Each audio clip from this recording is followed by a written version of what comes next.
Hello dear students, finally today we are going to start our classes.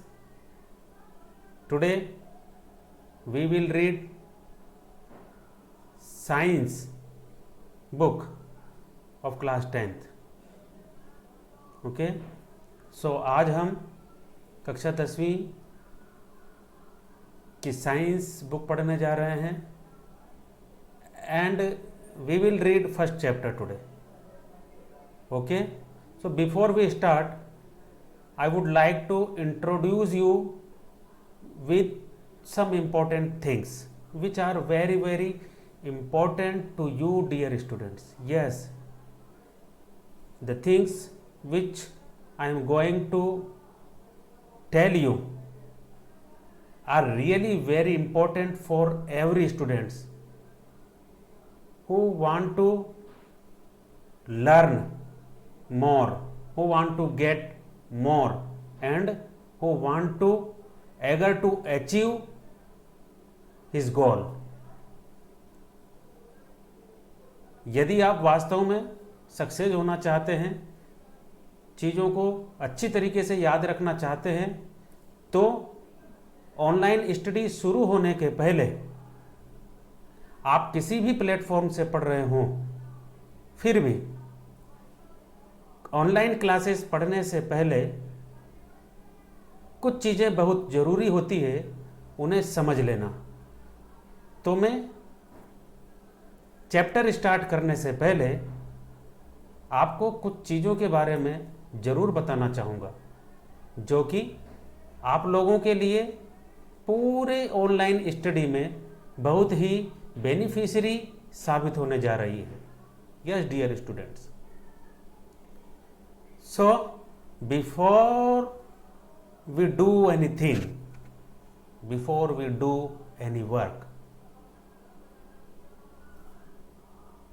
we should remember that do one thing at a same time, do one thing at a time, and while doing it put your whole soul into it, then you will get your desired success. Take a one idea and make that idea your life, and then think of it, dream of it, dream about that one idea, and let your brain, muscles, nerves and every part of your body be full of that idea, and just leave any other idea alone. Then you will definitely get success. This is the secret of getting success. You have to live on that idea.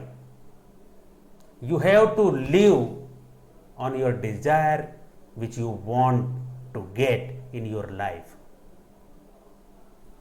आपको अपना जो उद्देश्य है उसी को अपने जीवन का ध्येय बनाना होगा, उसी के बारे में सोचना होगा, और हमारे शरीर के एक एक अंग को, ब्रेन, मसल्स और every part of your body, हमें उस ड्रीम को, उस डिजायर को पूरा करने के लिए लगाना होगा। तब कहीं जाकर हम हमारे डिजायर्ड गोल को, हमारे लक्ष्य को प्राप्त कर सकते हैं। यस डियर स्टूडेंट्स, यह बहुत आवश्यक है कि हमें हमारे लक्ष्य के बारे में निरंतर याद रहना जरूरी है, लक्ष्य से भटकना नहीं है। हमें उस गोल को हमारा ध्येय बनाना है, और तब कहीं जाकर हम हमारे उस लक्ष्य को भेद पाएंगे। और उस लक्ष्य को भेद पाने के लिए जो आवश्यक चीजें हैं, जो आवश्यक बातें हैं, उन बातों का भी मैं आप लोगों से उल्लेख करना चाहूंगा।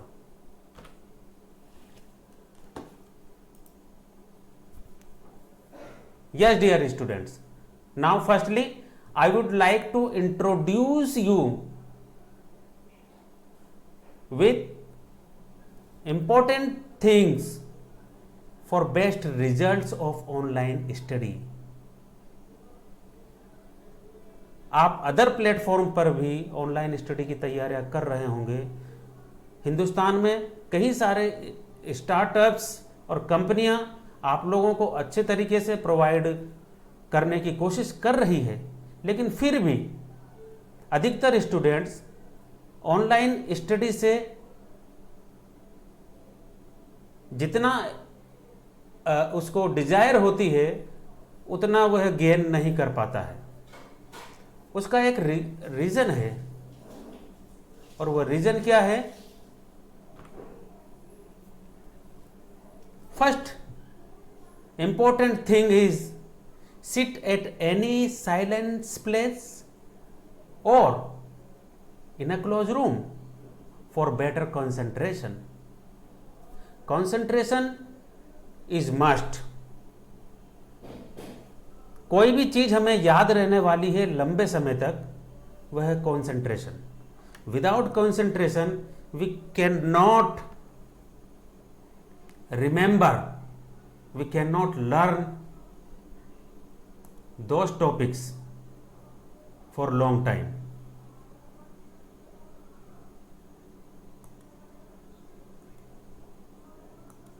Yes, dear students. So this is my opinion to all of you that during online classes, please sit at any silent place or in any closed room for better concentration. Second point is watch classes with full dedication.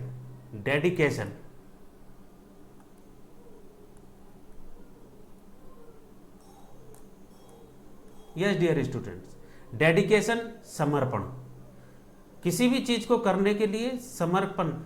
Dream हमने सोचा, dream हमने किया, और उस dream को पूरा करने के लिए हमें उस ड्रीम के अनुसार, उस ड्रीम को किस तरह का ड्रीम हमने पाना है, उसके अनुसार हमको हमारा समर्पण कर्म के रूप में परिणित करना होगा, हमें करके दिखाना होगा।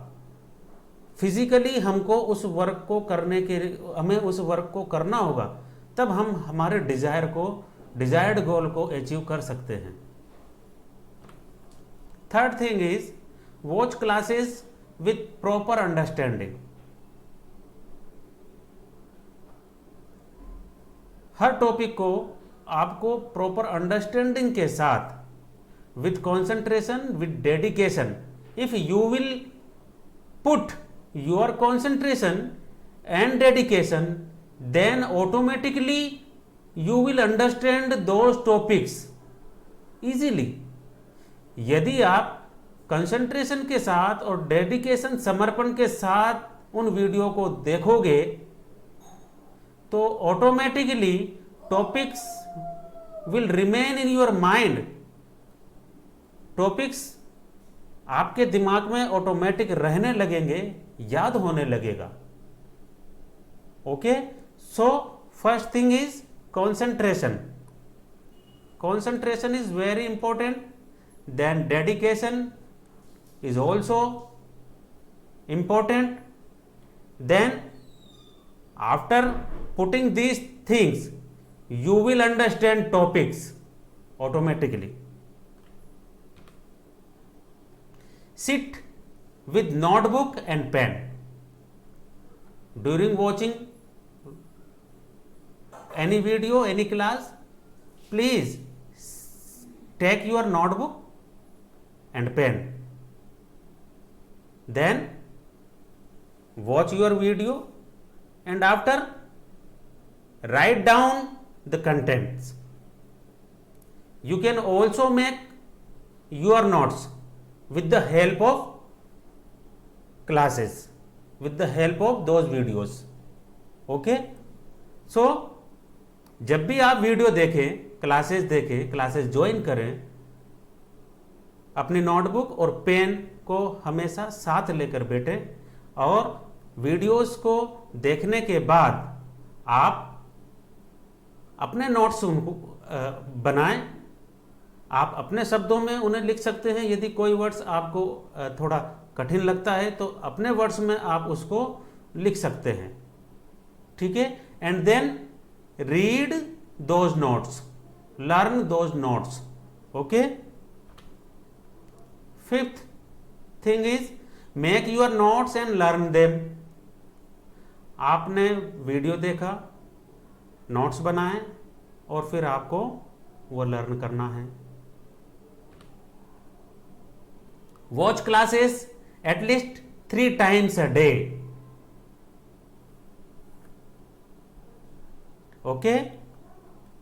You have to watch every classes 3 times per day, okay.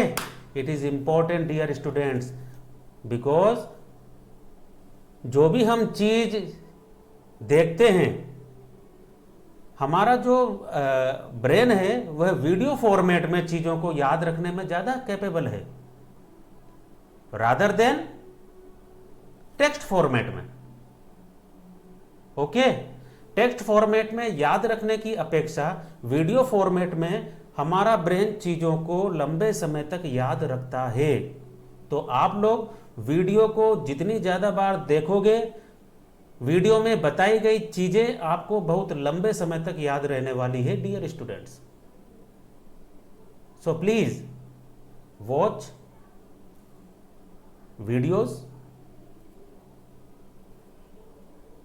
at least 3 times per day, okay. So these are some important things which will help you a lot, okay. So keep your mind these things and apply these things whenever you watch your videos.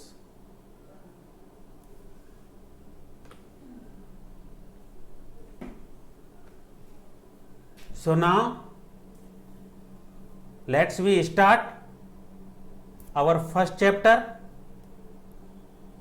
I am repeating again, today we are going to read science of class 10th, and firstly we will read chapter number 1, okay. Chemical reactions and equilibriums, रासायनिक अभिक्रियाएं और equations, समीकरण, okay. Before we start, हम start करें जिससे पहले बच्चों में आपसे एक बात और कहना चाहता हूं। इस वीडियो को अभी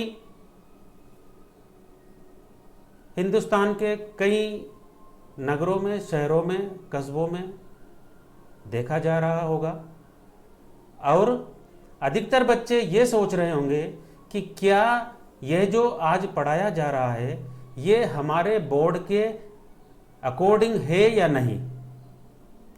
so many of the students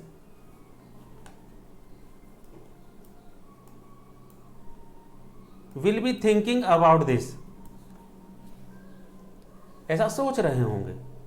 so मैं आप लोगों से ये कहना चाहता हूं कि ऑल ओवर इंडिया लगभग सभी स्टेट्स ने एनसीईआरटी के सिलेबस को लागू किया हुआ है। प्रत्येक राज्य एनसीईआरटी, चाहे वो सीबीएसई का हो या कोई भी स्टेट का हो, एनसीईआरटी के सिलेबस के अकॉर्डिंग चल रहा है। So you need not to worry, आपको चिंता करने की जरूरत नहीं है। यह जो स्टडी हम कराने वाले हैं, ये जो टीचिंग हम कराने वाले हैं, सभी बोर्ड के रेलिवेंट टॉपिक्स हम इसमें सब पढ़ाने जा रहे हैं। एनसीईआरटी के अकॉर्डिंग हमने हमारा पूरा ये कंटेंट तैयार किया है। सो आप किसी भी बोर्ड से बिलोंग करते हो, यह आपके बोर्ड में निश्चित रूप से है, ऐसा मैं सोचता हूं। यदि कहीं पर थोड़ा बहुत किसी बोर्ड में डिफरेंस होगा तो केवल बहुत कुछ चीजें बोर्ड के अनुसार थोड़ा बहुत डिफर कर सकती है, लेकिन overall syllabus is same in all states in India. Okay, so you can watch these classes and these classes will help you a lot. We are assuring you that if you will watch our classes, then you are going to get more information about your topic with deep understanding. So आपको चिंता करने की जरूरत नहीं है। हमने ये सारा कंटेंट एनसीईआरटी के अकॉर्डिंग बनाया है, एनसीईआरटी के अकॉर्डिंग कंप्लीट किया है। चाहे सीबीएसई हो, राजस्थान बोर्ड हो, एमपी बोर्ड हो या और कोई भी बोर्ड हो, लगभग सभी स्टेट्स में एनसीईआरटी का ही सिलेबस लागू है। So let we start our first chapter, chemical reaction and equation.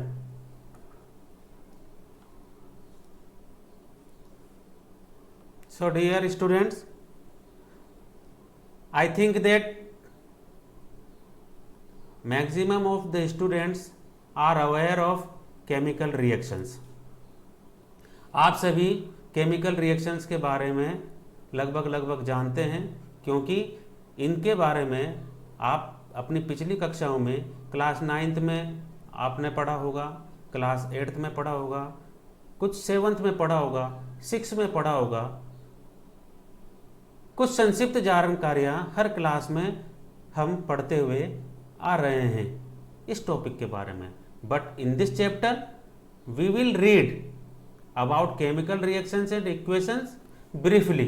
हम थोड़ा अधिक पढ़ेंगे उन कक्षाओं के मुकाबले में। ओके,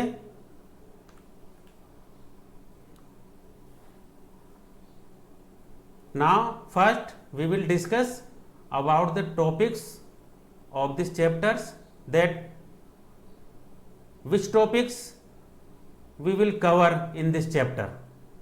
कौन कौन से टॉपिक हम इस चैप्टर में कवर करने जा रहे हैं, कौन कौन से चैप्टर टॉपिक्स हम इस चैप्टर में पढ़ेंगे।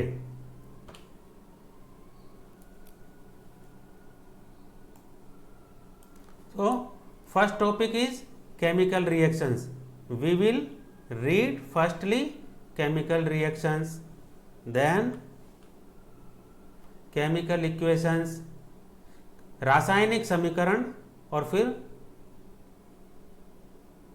केमिकल रिएक्शन, रासायनिक अभिक्रियाएं और रासायनिक समीकरण। रासायनिक जो अभिक्रियाएं होती है उनको साइंटिफिक रूप में प्रतीक के रूप में लिखना केमिकल इक्वेशन कहलाता है। अभी इनिशियली इतना ही आप याद रखिए, इसके बारे में हम जब आगे पढ़ेंगे तब हम ब्रीफली पढ़ेंगे। Third topic, balanced chemical equation, संतुलित रासायनिक समीकरण। मैं साथ ही साथ हिंदी मीडियम के स्टूडेंट से कहना चाहूँगा कि आप इन्हें हिंदी में लिख सकते हैं। मैं जैसे भी इंग्लिश में बोल रहा हूँ, साथ के साथ मैं हिंदी में भी ट्रांसलेट कर रहा हूँ। केमिकल रिएक्शंस को आप लिख सकते हैं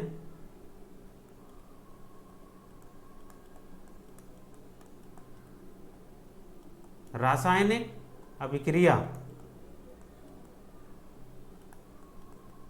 ओके। सेकंड नंबर रासायनिक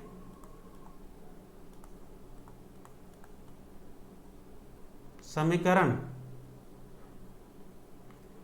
थर्ड है बैलेंस्ड केमिकल इक्वेशन, संतुलित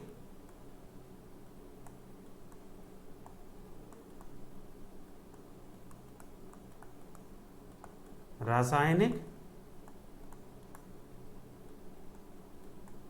समीकरण। Fourth chapter types of reaction, अभिक्रियाओं के प्रकार, ओके। आपने कुछ अभिक्रियाओं के प्रकार के बारे में 9th क्लास में पढ़ा होगा, क्लास 8th में भी पढ़ा होगा, ठीक है। कोरोजन, नेक्स्ट टॉपिक है कोरोजन, जिसे हिंदी में बोला जाता है संसारण। संसारण, जैसे लोहे में जंग लग जाता है, लोहा जंग लगने के पहले कैसा होता है, और उसके बाद जंग जब लग जाती है, जंग कैसे लगती है, जब वह काफ़ी लंबे समय तक नमी युक्त वातावरण में बाहर पड़ा रहता है, बाहर हम रख देते हैं किसी लोहे की चीज़ को, तो उसमें भूरे रंग की परत जम जाती है लोहे पर, उसे हम कहते हैं संसारण। चांदी समय के साथ काली पड़ जाती है, ओके। कॉपर, तांबा समय के साथ हरे कलर का हो जाता है, तो इन चीज़ों को हम कहते हैं संसारण। तो ये क्यों होता है, कैसे होता है, इसके बारे में हम आगे पढ़ेंगे। नेक्स्ट टॉपिक जो हम पढ़ेंगे रेंसिडिटी। रेंसिडिटी के बारे में हम पढ़ेंगे। रेंसिडिटी होती है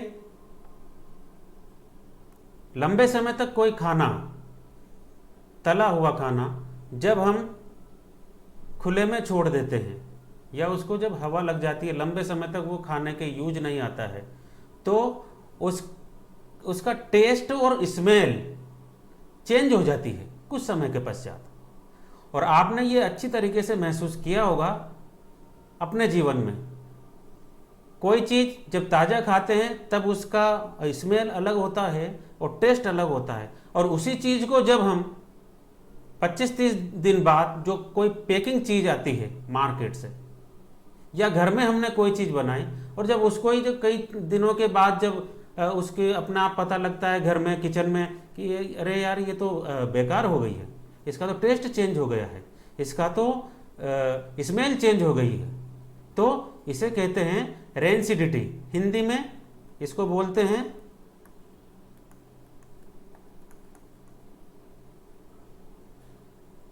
विकृत गंधिता। तो हिंदी मीडियम के स्टूडेंट साथ ही साथ इन्हें लिख सकते हैं, यदि वह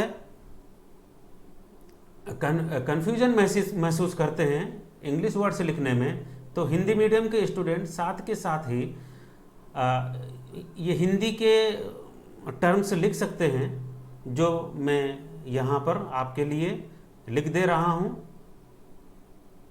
now we are going to read about these topics briefly. So first topic is coming chemical reaction. Okay students, so you can watch these topics on your mobile screens, laptop screens. Okay, chemical reaction, this is our first topic, chemical reactions. अब मैं general आपसे बात करना चाहूँगा chemical के बारे में आप लोग जानते हैं, या यदि नहीं जानते हैं तो मैं आपको बताता हूँ।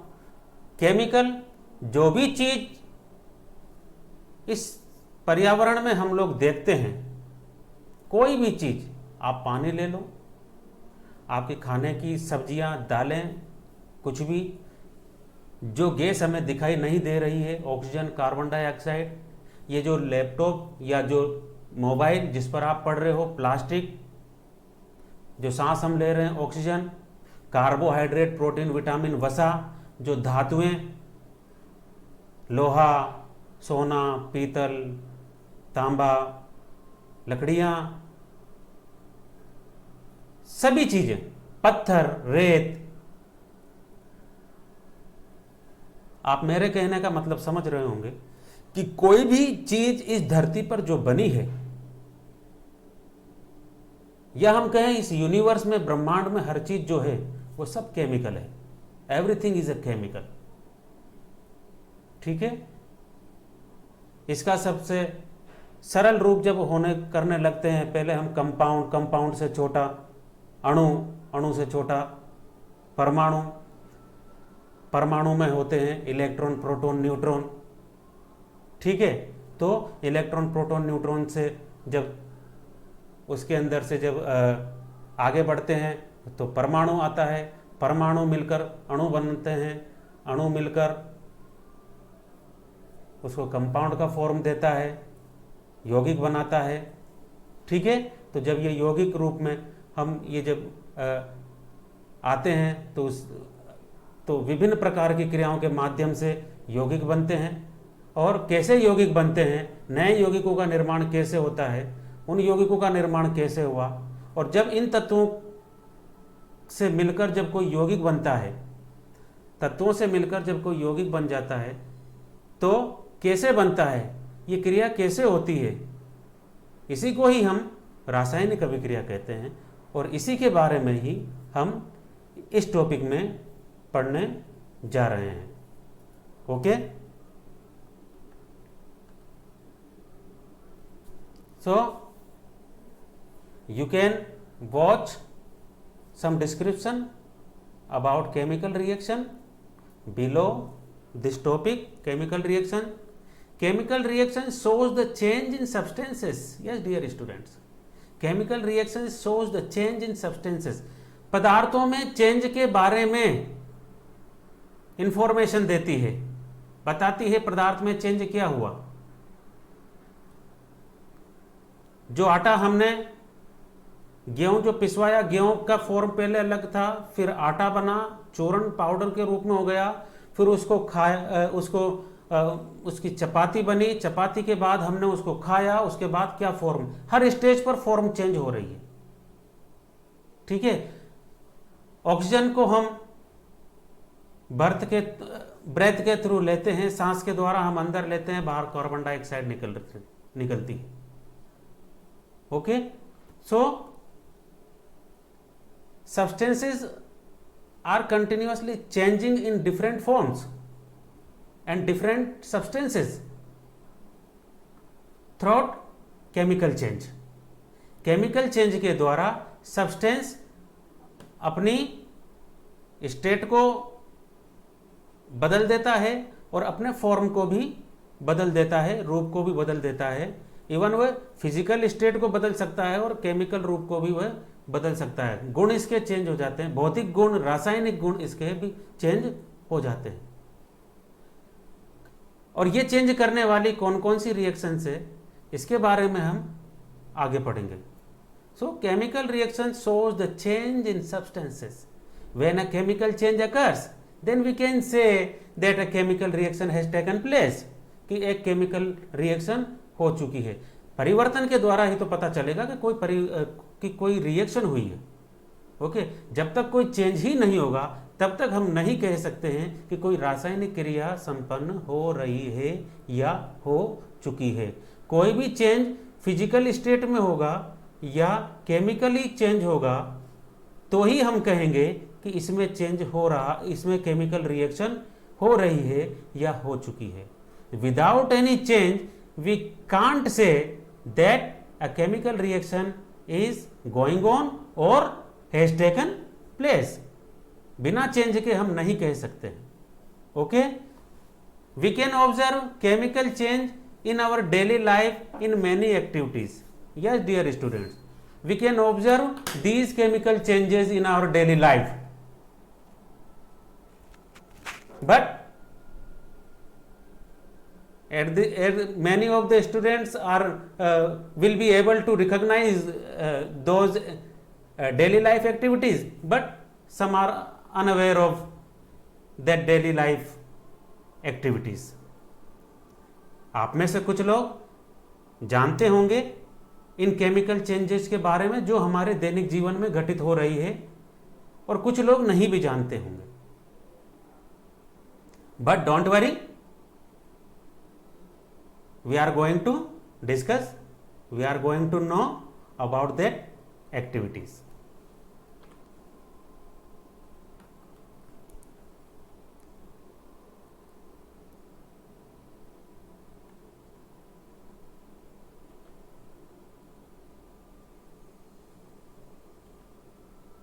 Yes, first example I am giving.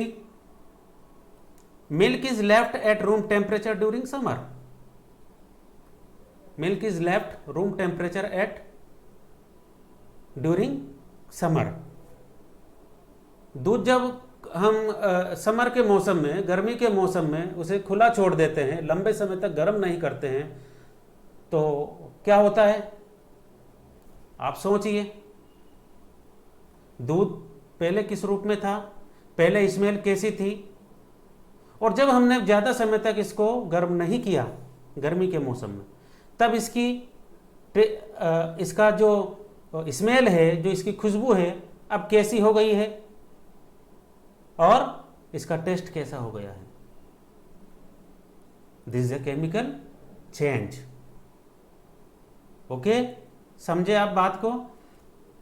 दोबारा मैं इसको रिपीट करना चाहूँगा. बॉईल करने के पहले, गर्म करने के पहले दूध की भौतिक अवस्था और उसकी गंध को टेस्ट करिए. Test the smell and taste of milk before boiling. Okay, अब आप यदि इसको लंबे समय तक गर्म नहीं करते हैं तो दूध की फिजिकल स्टेट्स को आप चेक करिए. दूध गाढ़ा हो जाता है, पहले लिक्विड था अब गाढ़ा हो जाता है, और स्मेल भी चेंज हो जाती है. That is a chemical change. That's why chemical reaction has taken place. Chemical reaction इसमें हो गई है, हो रही है. और इस केमिकल रिएक्शंस को हम कौन सी केमिकल रिएक्शन कहेंगे? Fertilization, fermentation,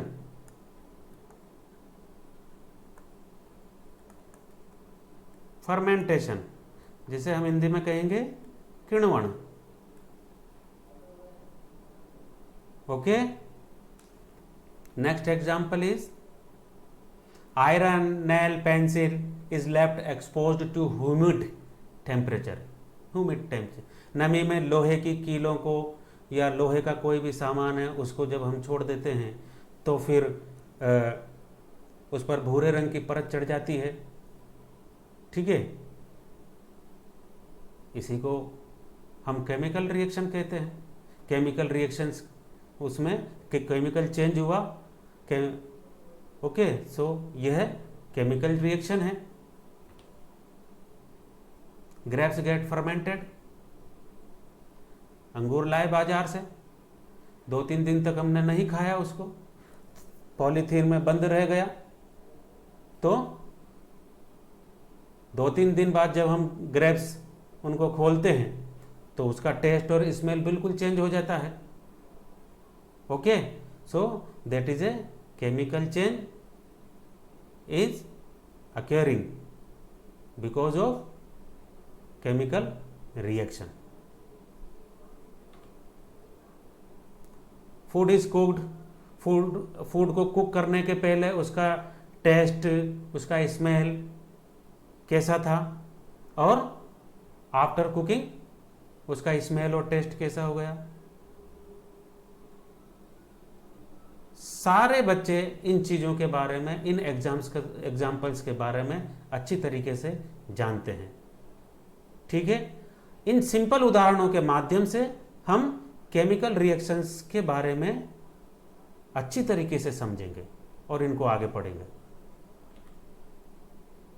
food gets digested in our body. जब हमने चपाती खाई तब चपाती का रूप पहले अलग था, खाने के बाद लुगदी बनी, दांतों से चबाया, स्टोमच में गया, ओके, फिर लार्ज हमारी इंटेस्टाइन्स में गया। इंटेस्टाइन में जाने के बाद भोजन के जो इंग्रेडिएंट्स थे, जो सब्सटेंसेस थे, पोषक तत्व जो थे, न्यूट्रिएंट्स, वह सेपरेट हुए, एब्जॉर्ब हुए ब्लड के माध्यम से और हमारी बॉडी में गए, और फिर जो वेस्ट था वो अलग जगह पर गया। ठीक, वी रेस्पायर, सिंपल, जिसे हम एग्जाम्पल है, जिसे हम दिन और रात 24 घंटे यूज कर रहे हैं। रेस्पायरेशन के द्वारा हम O2 को, ऑक्सीजन गैस को अंदर लेते हैं एंड CO2 गैस को बाहर छोड़ते हैं। CO2 तो हमने नहीं लिया था अंदर, लेकिन फिर भी बाहर छोड़ा। ये कैसे जनरेट हुई? यह O2 की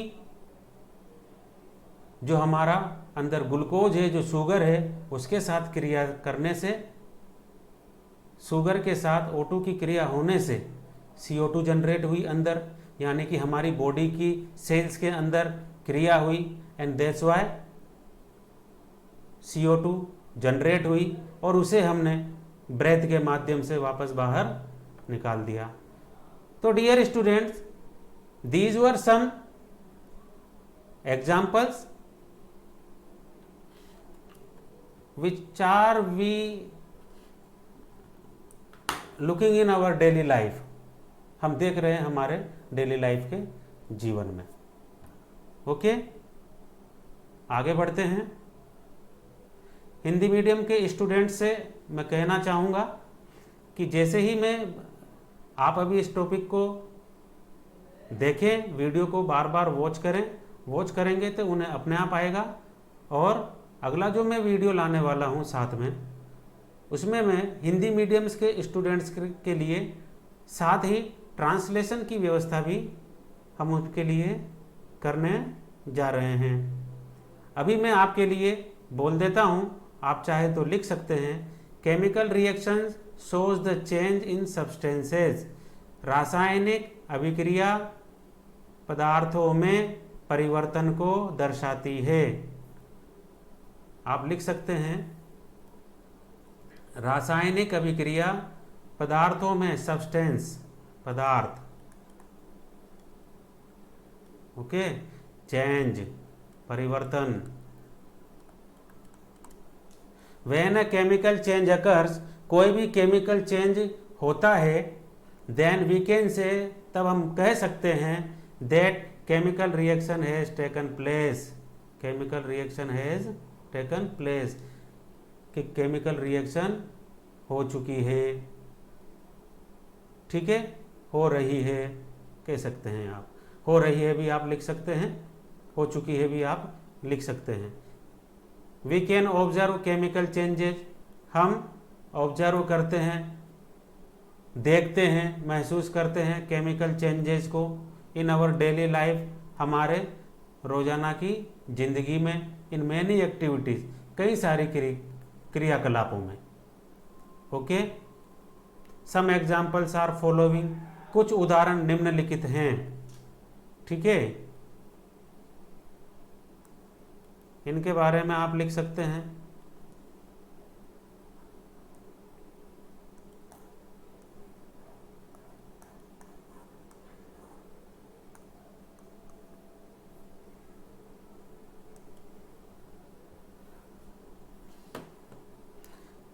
हिंदी मीडियम के स्टूडेंट्स यदि ध्यान से सुनेंगे तो सब चीज़ों को कर सकते हैं। बार बार आप वीडियो को देखेंगे तो आप हिंदी में लिख सकते हैं, क्योंकि eight the same time I am translating it into Hindi.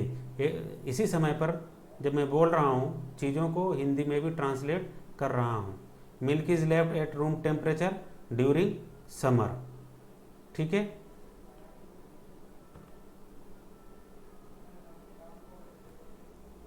During chemical reaction the nature and identity of substance have changed. During chemical reactions के दौरान द नेचर एंड आइडेंटिटी, प्रकृति और उसकी पहचान चेंज हो जाती है। रासायनिक अभिक्रिया के दौरान पदार्थ की प्रकृति और उसका आइडेंटिटी, पहचान चेंज हो जाती है। ठीक है, इट इज इंपॉर्टेंट थिंग।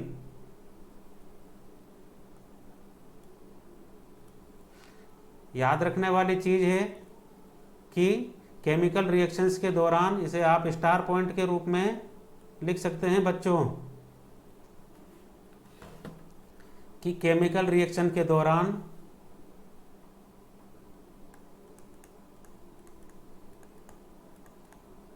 रासायनिक परिवर्तन के दौरान पदार्थ की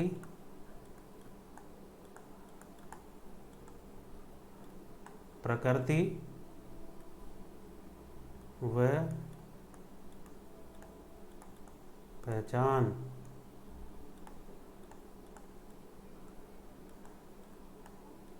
परिवर्तित हो जाती है।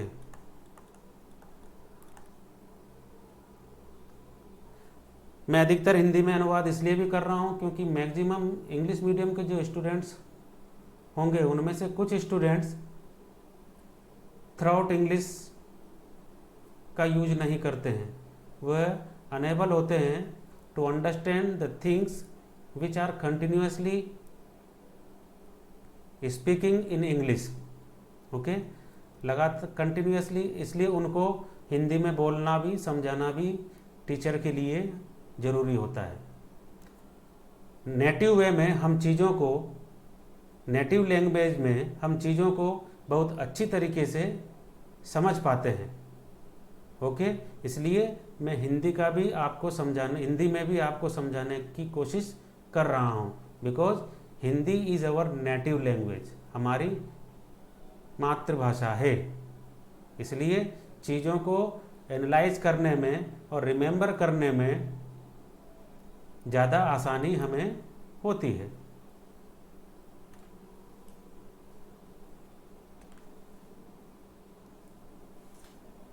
हमने अभी पिछले टॉपिक में पढ़ा कि रासायनिक परिवर्तन, रासायनिक अभिक्रिया के दौरान चेंज होता है, सब्सटेंस की प्रकृति चेंज हो जाती है और उसकी पहचान चेंज हो जाती है। तो अब हम जो पढ़ेंगे, वो टॉपिक जो पढ़ने जा रहे हैं हम, वो ये है कि changes which helps to determine that a chemical reaction has taken place. कौन कौन से परिवर्तन ऐसे हैं जिनसे हम ये पहचानते हैं कि रासायनिक अभिक्रिया हो चुकी है। ठीक है, कि रासायनिक अभिक्रिया हुई है। चेंजेस से ही पता चलता है बच्चों, केमिकल रिएक्शंस का पता चेंजेस से ही चलता है। बिना चेंजेस के we are unable to recognize any chemical reaction that it is happening.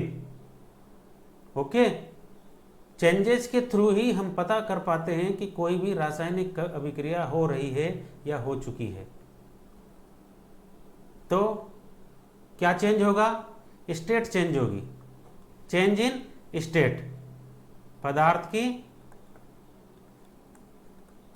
अवस्था। हिंदी मीडियम के स्टूडेंट साथ के साथ लिख सकते हैं, पदार्थ की अवस्था। अवस्था, स्टेट के बारे में आप जानते हैं, 3 तरह की अवस्थाएं होती है पदार्थ की। कौन कौन सी? पदार्थ की 3 तरह की अवस्था: ठोस, सॉलिड,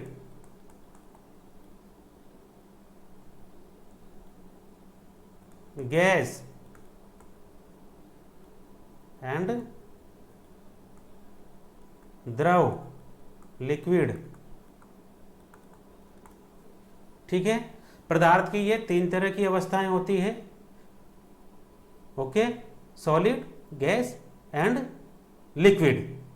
तो ये चेंज हो जाती है। जैसे अब मैं समझाना चाहूंगा, बताना चाहूंगा आप लोगों को। पानी गर्म किया, जैसे ही आप पानी को गर्म करते हैं उबलने लगता है 100 डिग्री सेंटीग्रेड। 100 डिग्री सेंटीग्रेड पर पानी उबलने लगता है और उसकी वेपर निकलने लगती है, वाष्प बनने लगती है ऊपर। वह वाष्प क्या है? गैस फॉर्म में है और नीचे द्रव फॉर्म में है। ठीक है, पानी की लिक्विड अवस्था से 100 डिग्री सेंटीग्रेड पर पानी किस में चेंज हो गया? गैस स्टेट में चेंज हो गया। ठीक है, वाटर H2O लिक्विड फॉर्म, यह है H2O। जब हम इसको 100 डिग्री सेंटीग्रेड पर बॉईल करेंगे तो ये गैस फॉर्मेट में आ गया है और बादल बन जाते हैं, हमारे एनवायरनमेंट में चला जाता है। और जब यही वेपर, ठीक है, जब ठंडी हो जाती है, ठीक है, जब ठंडी हो जाती है तो यह लिक्विड बन जाता है।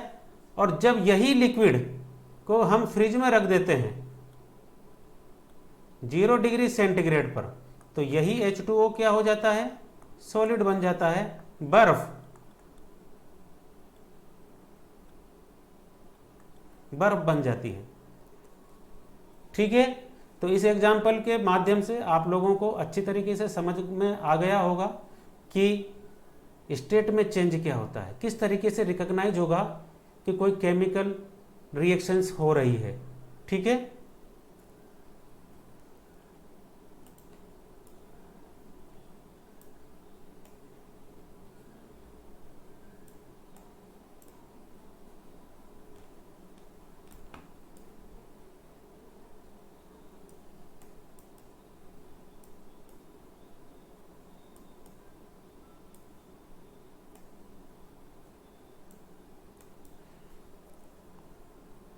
नेक्स्ट चेंज के बारे में बात करेंगे। Change in colour. कलर में चेंज हो जाए तो हमें पता लगता है, क्योंकि विजिबल है चीज, स्टेट को हम विजुलाइज कर सकते हैं, देख सकते हैं, इसलिए हमें पता लग जाएगा कि कोई भी रासायनिक अभिक्रिया संपन्न हो रही है। क्यों? Because there is change is happening in state. ठीक है, स्टेट में चेंज हो रहा है। Change in colour. कलर में चेंज के माध्यम से कलर चेंज हो सकता है, हम रिकॉग्नाइज कर सकते हैं आसानी से। We can recognize any colour. ठीक है, चेंज इन टेम्परेचर। टेम्परेचर को हम आसानी से महसूस कर सकते हैं, रिकॉग्नाइज कर सकते हैं। ठंडे पानी का, जब हम, जो पीने का पानी होता है, जब मटकी में होता है तब उसका टेम्परेचर अलग है, और जब हम उसको गैस पर, बर्नर पर रखते हैं गर्म करने के लिए, तब उसका अलग टेम्परेचर होता है। तो हमें पता लगा टेम्परेचर के कारण कि यह, इसमें भी कोई रासायनिक अभिक्रिया हो रही है। पहले ये ठंडा था, टेम्परेचर इसका चेंज हुआ तो अब ये ऐसी स्टेट आ गई है इसकी। Evolution of gas. कई रासायनिक अभिक्रियाएं ऐसी होती है जिनमें रासायनिक अभिक्रिया के दौरान गैस बाहर निकलती है ना, गैस बनती है और गैस बाहर निकलती है। सिंपल सा मैं उदाहरण आप लोगों को देना चाहूंगा। आप कभी अपने घरों में, I want to give you a very simple example. पुताई का जो चूना होता है, लाइम, जो हम मार्केट से लेकर आते हैं, लाइम, ठीक है, जब हम उसको पानी में गलाते हैं, जब इसमें पानी डालते हैं तो अपने आप उसमें से गैस निकलने लगती है, और उस गैस को हम आसानी से विजिबल कर सकते हैं, देख सकते हैं। उसमें हमने न गर्म किया उसको, केवल हमने क्या किया, उसमें पानी डाला है उसमें, और लाइम की और पानी की जो क्रिया से उसमें अपना आप रिएक्शन हुआ, और वो जो जिस पॉट में हम रखते हैं, जिस बर्तन में हम रखते हैं, वो काफ़ी गर्म हो जाता है। ठीक है, तो अपने आप पता चल रहा है गर्म होने की इसमें अब दो चीज़ें दिख रही है, टेम्परेचर भी अपना आप बढ़ा है, इसका पॉट का टेम्परेचर बढ़ गया, हमने गर्म नहीं किया है। Okay, we didn't warm it, we didn't boil it. जैसे ही हमने इसमें लाइन में वाटर मिलाया, whenever we mixed water in lime, suddenly at the same time chemical change has taken place. Okay,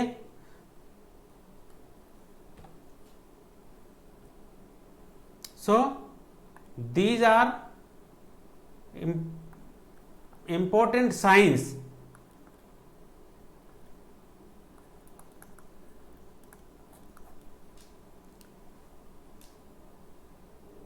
ये जो चीजें हैं ये इम्पोर्टेंट साइन है, संकेत हैं, जो ये हमें एहसास कराते हैं, ये बताते हैं कि केमिकल रिएक्शन हो चुकी है या हो रही है। ओके, आप इसे आसानी से याद रख सकते हैं प्यारे बच्चों। हम रिवाइज करेंगे इसको, change in state, change in colour, change in temperature, evolution of gas, ये चार चीजें। Okay, change in temperature, change in colour, change in state and evolution of gas, gas का इवोल्यूशन होना, गैस का निर्माण। हिंदी मीडियम के स्टूडेंट साथ के साथ लिखते चल सकते हैं। मैं आशा करता हूं कि आप लोग एंजॉय कर रहे होंगे इस टीचिंग मेथड का। मैं कोशिश कर रहा हूं कि आप लोग बिल्कुल सिंपल वे में, इजी तरीके से टॉपिक्स को नेचुरल वे में लें और वह चीज़ हमेशा के लिए आपको याद रहे। यदि आप इन वीडियोस को बार बार देखेंगे तो निश्चित रूप से ये जो टॉपिक्स हैं ये बहुत लंबे समय तक आपके दिमाग में रहने वाली हैं। Okay, next topic, chemical equation.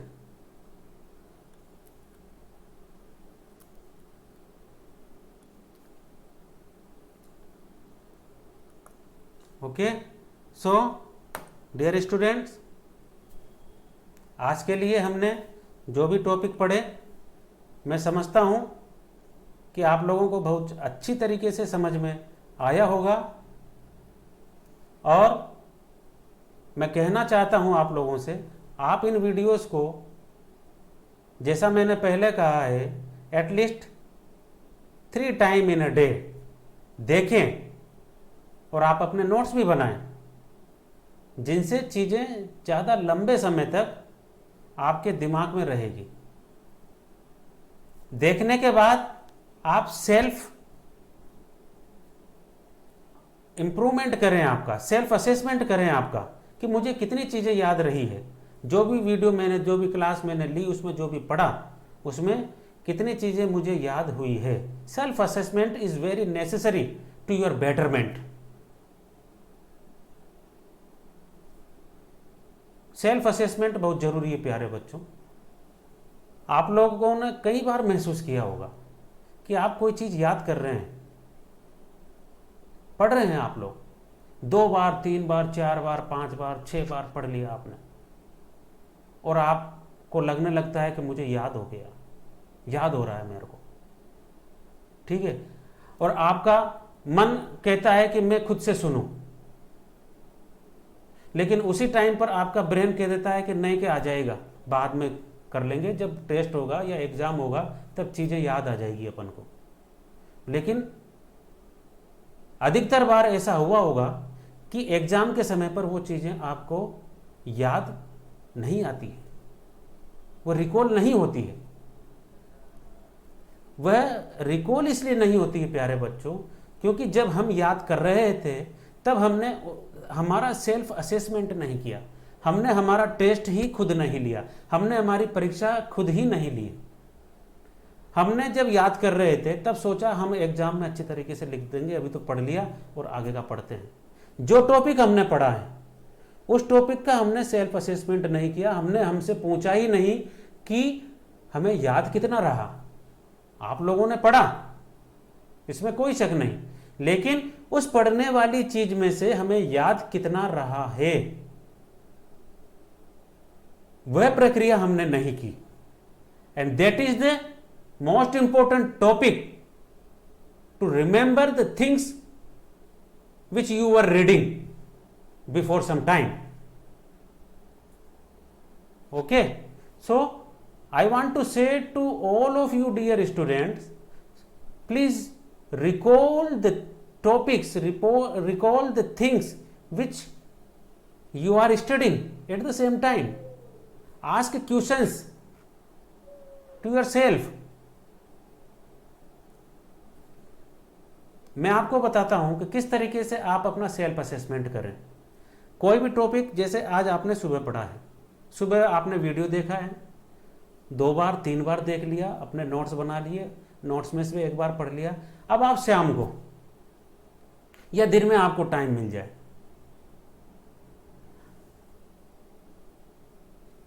Without help of any gadget, without watching any video, without help of your notebook,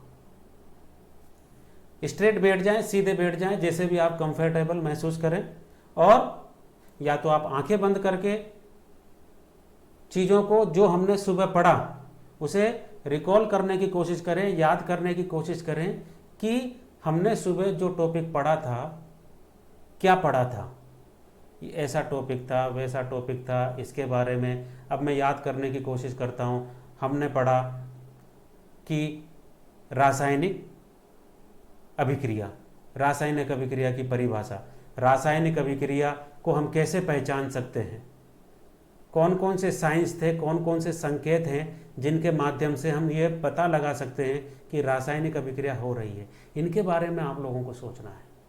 recall करो प्यारे बच्चों। जो चीज याद रखने वाली जो चीज है, ज़्यादा लंबे समय तक जो याद हमें करवाएगी, वह है हमारा सेल्फ असेसमेंट। हमने रीडिंग कर ली है, हमने एक काम पूरा कर लिया, लेकिन लंबे समय तक याद रखने का जो समय पर याद आना जरूरी है, एग्जाम के समय पर, टेस्ट के समय पर, वह तभी रिकॉल होगा तब आप अपना सेल्फ असेसमेंट करेंगे, जब आप ये प्रैक्टिस करेंगे कि जो हमने कल पढ़ा था, जो आज पढ़ा था, उसे मैं कोशिश करके देखता हूँ, रिकॉल करके देखता हूँ, मुझे कल का कितना याद रहा है। खुद से क्वेश्चन पूछो। और यह तकनीक यदि आप लोगों ने डेवलप कर ली तो निश्चित रूप में आप लंबे समय तक चीजों को याद रख पाएंगे। That is a natural way. हम खुद से नहीं पूछ रहे हैं प्यारे बच्चों, और यही कारण है कि अधिकतर बच्चों की यह समस्या होती है कि सर मैं पढ़ता हूं, पढ़ लिया, याद कर लिया, अब आपने पूछा नहीं आपसे, टीचर पूछता है आपसे, तब आप भूल जाते हो। क्यों? क्योंकि हमारा जो याद करने का जो पैटर्न है, लंबे समय तक जो रखने की, याद रखने की जो टेक्निक है, उसको हम यूज नहीं कर रहे हैं।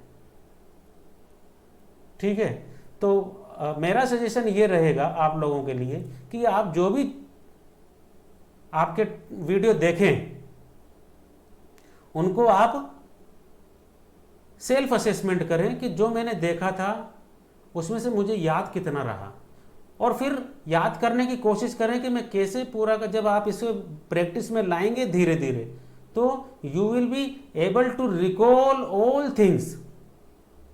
आप धीरे धीरे ये क्षमता डेवलप कर लेंगे कि अधिकतर चीजें आप लोगों को याद रहने लगे प्यारे बच्चों। इसी वे में ज्यादा लंबे समय तक हमें चीजें याद रहेगी, और ये कोई कठिन नहीं है, ये बहुत सिंपल है। हमने किताब पूरी पढ़ ली, चैप्टर पूरा पढ़ लिया, 3 बार 4 बार पढ़ लिया, लेकिन after reading we are unable to give the answers of questions. When we enter in exam hall and we forget all things, सब चीज़ भूल गए। हम सोचते हैं कि अरे मैंने ये याद किया था, मैंने पढ़ा था, याद नहीं आ रहा, पढ़ा था, मुझे थोड़ा सा आगे का शब्द कोई बता देवे इसका, मुझे पूरा आ जाएगा। तो वो आगे का शब्द क्या है? वो आगे का शब्द प्यारे बच्चों यही है कि आपने पढ़ा था, लेकिन आप उसी आगे वाले शब्द को, उन आगे आने वाले सेंटेंस को रिकॉल नहीं कर पा रहे हैं एट द सेम टाइम जब आपको जरूरत है। तो प्लीज आप इसे प्रैक्टिस में लाइए, सेल्फ असेसमेंट को प्रैक्टिस में लाइए, then I guarantee you that you will be able to recall your previous topics। कोई भी जब आपसे बाद में क्वेश्चन पूछेगा तो आप लोग अपनी इस एबिलिटी के माध्यम से उन्हें एट द सेम टाइम बताने में एबल हो गए। तो डियर स्टूडेंट्स, अब मैं आज के टॉपिक्स को यहीं पर समाप्त करना चाहूँगा और आगे के टॉपिक को हम कल की क्लास में देखेंगे। तब तक के लिए हम एंड करते हैं।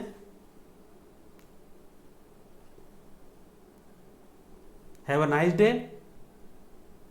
Thank you.